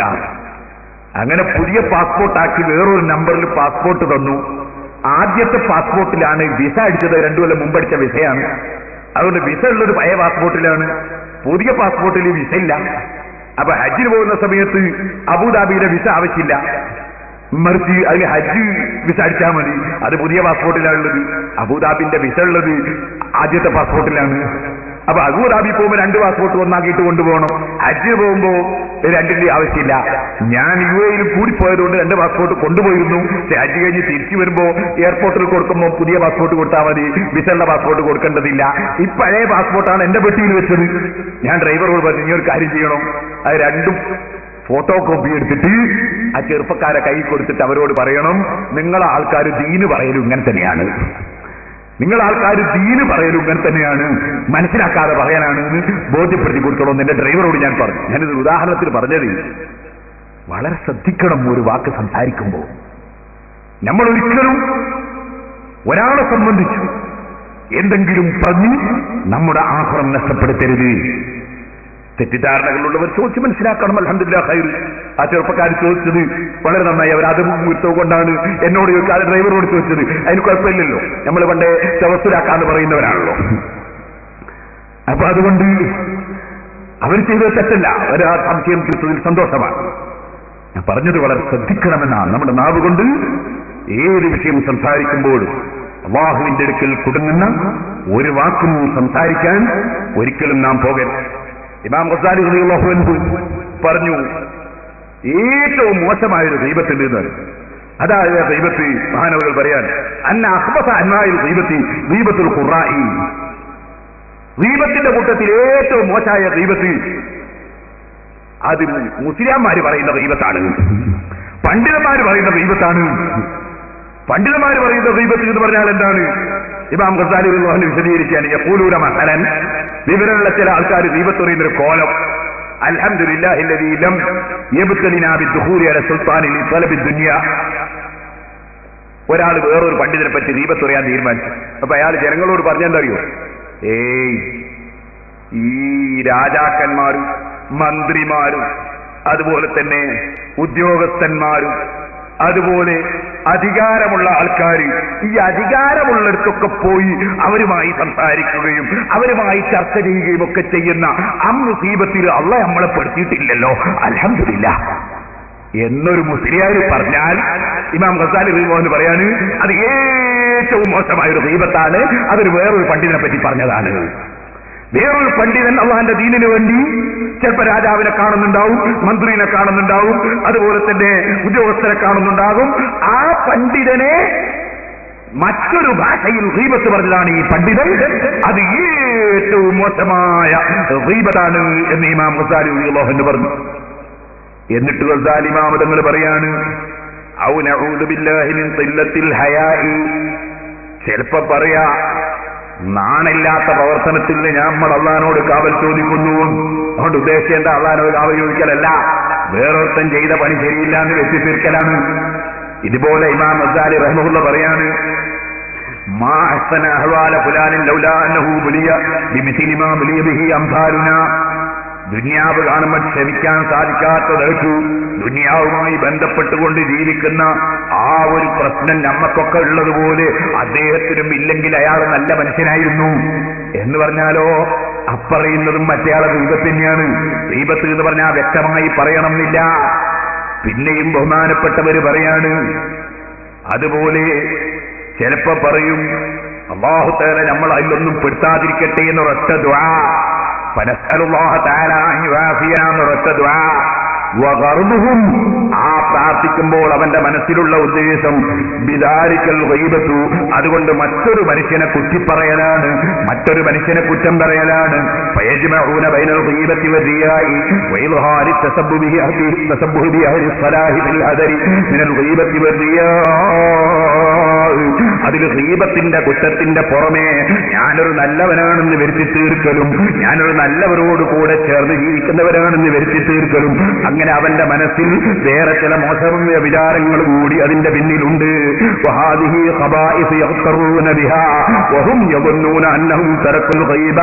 ഇത് പിശാചി അവരെ പറ്റിച്ചു കളയുന്ന വഞ്ചനയിൽ കുടുങ്ങിയിട്ട് പണ്ഡിതന്മാരെ നാവിലൂടെ വരുന്ന ഗീബത്തിന്റെ ചില ഭാഷകളാണ്. അവർ വിചാരിക്കുന്നത് അവർ ഗീബത്ത് പറഞ്ഞിട്ടില്ലെന്നാണ്, പക്ഷേ അത് കടുത്ത തെറ്റാണ് കേട്ടോ. ഇമാം ഗസാലി റളിയല്ലാഹു അൻഹു പറയുകയാണ് ഇതുപോലെ ബഹുമാനപ്പെട്ടവർ പറയുന്നു ഗീബത്ത് പറയുന്നവൻ പറയുന്നത് ശ്രദ്ധിച്ച് കേൾക്കലും അതിന് ആവേശം നൽകലും അത്തരത്തിലുള്ള കാര്യങ്ങളെല്ലാം കടുത്ത ഹറാമും തെറ്റുമാണ്. അതുകൊണ്ട് തന്നെ ഒരിക്കലും ഗീബത്ത് പറയുന്ന സദസ്സിലിരിക്കുകയോ ഗീബത്ത് പറയുന്നവനുമായി കൂട്ടുകൂടുകയോ ഒരിക്കലും ചെയ്യാൻ പാടില്ലാത്തതാണ്. ഈ കാര്യം വളരെ വിശദീകരിച്ച് മഹാനവറുകൾ അവസാനം പറയുകയാണ്. ഓ മനുഷ്യ, നബി സല്ലല്ലാഹു അലൈഹി വസല്ലം തങ്ങൾ പറഞ്ഞിട്ടുണ്ട് ഇന്നല്ലാഹ തആല ഹറമ മിനൽ മുസ്ലിമീൻ ദമഹു വമാലഹു വഇർദഹു വഅൻ യുബന്ന ബിഹി വന്നസ്സൂ. ഒരു മുസ്ലിമായ മനുഷ്യന്റെ രക്തവും ഒരു മുസ്ലിമായ മനുഷ്യന്റെ ധനവും ഒരു മുസ്ലിമായ മനുഷ്യന്റെ അഭിമാനവും ഒരു മുസ്ലിമിനെ സംബന്ധിച്ച് തെറ്റായ ധാരണ വെക്കുന്നതും അല്ലാഹ് പ്രത്യേകം ഹറാമാക്കിയതാണ് കേട്ടോ. അതിന്റെ പുറമെ ഞാൻ ആദ്യത്തെ ദിവസം പറഞ്ഞിട്ടുണ്ടല്ലോ, മുസ്ലിം അല്ലാത്ത മനുഷ്യരെയും ദ്രോഹിക്കാൻ പാടില്ല, ശല്യം ചെയ്യാൻ പാടില്ല, ഒരു ജീവിയെയും ശല്യം ചെയ്യാൻ പാടില്ല. അങ്ങനെയല്ലേ പരിശുദ്ധ ഇസ്ലാം വെറും 4 കാലിന്റെ മേലെ നടന്നു പോകുന്ന നായയെ കൽബന കൽബ്, നായിന്റെ മകൻ നായയെ പോടാ എന്ന് പറഞ്ഞപ്പോ ഇമാം സുബ്കി റളിയല്ലാഹു അൻഹു മകനെ ഉപദേശിച്ചില്ലേ, മോനെ എങ്ങനെ പറയാൻ പാടില്ല, നായയെപ്പോലും നായന്റെ മകനെ എന്ന് വിളിക്കാൻ പാടില്ല. ഇത് പഠിപ്പിച്ച മതമാണ് ഇസ്ലാം. ഈ ബോധം നമ്മുടെ മനസ്സിൽ എപ്പോഴും ഉണ്ടായിരിക്കണമെന്ന് മാത്രം ഈ സമയത്തുണർത്തി മഹാനവറുകൾ പറഞ്ഞു, ഗീബത്ത് ജീവിതത്തിൽ വന്നു പോകാതെ സൂക്ഷിച്ച് ജീവിക്കാനുള്ള മാർഗം എന്താണ്? അതിന്റെ ചികിത്സ എന്താണ്? ഒന്നാമതായി പറഞ്ഞു, ഓ മനുഷ്യ, ഗീബത്ത് പറയുന്നവന് അല്ലാഹുവിന്റെ റസൂൽ മുന്നറിയിപ്പ് നൽകിയ കടുത്ത ശിക്ഷയില്ലേ? മേറാജിന്റെ ദിവസം അവിടുന്ന് നേരിൽ കണ്ടതല്ലേ? കൈക്കും കാലിനുമൊക്കെ ചെമ്പിന്റെ നഖമുണ്ടായിട്ട് ആ ചെമ്പിന്റെ നഖം കൊണ്ട് മുഖവും നെഞ്ഞും ശരീരമൊട്ടാകെ പറിച്ചു കീറുന്ന മനുഷ്യന്മാരെ കണ്ടപ്പോ അത് ഗീബത്ത് പറയുന്ന ജനങ്ങളുടെ കൊടുക്കുന്ന ശിക്ഷയാണെന്ന് നബി സല്ലല്ലാഹു അലൈഹി വസല്ലം തങ്ങൾക്ക് മലക്ക് വിവരിച്ചു കൊടുത്തില്ലേ? ഇത് വളരെ ശ്രദ്ധിക്കേണ്ടതല്ലേ? ആ ബോധമുള്ള മനുഷ്യനുണ്ടോ ഗീബത്തിന് പോകുന്നു? ഇതിന്റെ പുറമെ ഗീബത്ത് പറയുന്ന മനുഷ്യൻ ചെയ്ത സൽക്കർമ്മങ്ങൾ, ആ സൽക്കർമ്മങ്ങൾ ആരുടെ ഗീബത്താണോ അവൻ പറയുന്നത് അവന്റെ റെക്കോർഡിലേക്ക് നീങ്ങുകയാണ്. അതൊരു ചെറിയ നഷ്ടമല്ലല്ലോ. നമ്മളൊരാൾ ഗീബത്ത് പറഞ്ഞാൽ നമ്മൾ ചെയ്യുന്ന സൽക്കർമ്മം അല്ലാഹു സുബ്ഹാനഹു വ തആല അവന്റെ ഏടിലേക്ക് എഴുതുന്നു. അവൻ ചെയ്ത തെറ്റുകൾ നമ്മുടെ ഏടിലേക്ക് നീക്കുന്നു. ഇത് ഗീബത്തിന്റെ ഏറ്റവും വലിയ ഫലം. അതുകൊണ്ട് തന്നെ ബഹുമാനപ്പെട്ട ഹസനുൽ ബസ്രി റളിയല്ലാഹു അൻഹു, ഒരാൾ നമ്മളെ പറ്റി ഗീബത്ത് പറഞ്ഞു എന്ന് കേട്ടാൽ നമുക്ക് ഭയങ്കര വെറുപ്പായിരിക്കും അയാളോട്. അതും ഉണ്ടാകാൻ പാടില്ല. നമ്മളെ മനസ്സിന്റെ ദോഷമാണ്. ഗീബത്ത് പറഞ്ഞു എന്ന് കേട്ടാൽ നമുക്ക് അയാളോട് വെറുപ്പുണ്ടാകാൻ പാടില്ല. അല്ലാഹു അദ്ദേഹത്തിന് പുറത്തു കൊടുക്കട്ടെ എന്ന് വേർക്കണം. നമ്മളെ പറ്റി അയാൾ കുറ്റം പറഞ്ഞു എന്ന് കേൾക്കുമ്പോഴേക്ക് നമുക്ക് ചൂടാകുന്നുണ്ടോ? ചൂടാണ്ടിയില്ല. വ്യക്തിപരമായി നമ്മളെ പറഞ്ഞതിന് ചൂടാണ്ടിയില്ല. അല്ലാഹുവിന്റെ ദീനിനെതിരെ പറഞ്ഞാൽ അവിടെ മനുഷ്യന്റെ ഈമാൻ തിളക്കണം. നേരെ മറിച്ച് നമ്മളെ വ്യക്തിപരമായി പറഞ്ഞത് നമ്മൾ അല്പവും ചൂടാകേണ്ടതില്ല. നമ്മളത് പൊരുത്തപ്പെട്ടു കൊടുത്തേക്കണം. ബഹുമാനപ്പെട്ട ഹസനുൽ ബസ്രി റളിയല്ലാഹു അൻഹു ഇവനെ ഒരാള് ചീത്ത പറഞ്ഞു, ഗീബത്ത് പറഞ്ഞു. അപ്പൊ ഒരാൾ വന്നിട്ട് പറഞ്ഞു, ഇന്ന ഫുലാനും അത് ഉസ്താബക്ക, ഒരാൾ നിങ്ങളെ പറ്റി ഗീബത്ത് പറഞ്ഞിരിക്കുന്നു എന്ന് ഹസനുൽ ബസ്രി റളിയല്ലാഹു അൻഹുവിനോട്. മൂപ്പര് വേഗം ഒരു കൊട്ട ഇങ്ങോട്ടെടുത്തു. അതിൽ കുറെ ഈത്തപ്പഴം കൊട്ടയിൽ കേട്ട് നിറച്ചു. എന്നിട്ട് ആ ഗീബത്ത് പറഞ്ഞ മനുഷ്യർക്ക് കൊടുത്തയച്ചു.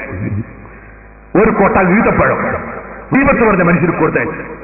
എന്നിട്ട് കൊടുത്തയച്ച ആളോട് പറഞ്ഞു, നിങ്ങൾ അയാളോട് പറയണം, ബലഗനി അന്നക ഹദൈത ഇലയ്യ ഹസനാതിക ഫഅറത്തു അൻ ഉകാഫിയക അലൈഹാ ഫയദുനി ബൈനി ലാ അഖ്ദുറു അൻ ഉകാഫിയക ബിഹാ അല തമാം. എനിക്ക് മനസ്സിലാക്കാൻ കഴിഞ്ഞിട്ടുണ്ട്, നിങ്ങൾ ചെയ്യുന്ന സൽക്കർമ്മങ്ങളൊക്കെ നിങ്ങൾ എനിക്ക് ഞാനറിയാതെ ഹദിയ ചെയ്യുന്നുണ്ട് എന്ന് ഞാൻ അറിഞ്ഞിട്ടുണ്ട്. അതുകൊണ്ട് നിങ്ങൾക്ക് അങ്ങോട്ട് എന്തെങ്കിലും തരണ്ടേന്ന് വിചാരിച്ചിട്ട് കുറച്ച് ഈത്തപ്പഴം കൊട്ടയിലാക്കി കൊടുത്തയച്ചതാണ്. കൂടുതൽ തരാനില്ലാത്തതുകൊണ്ടാണ് കേട്ടോ.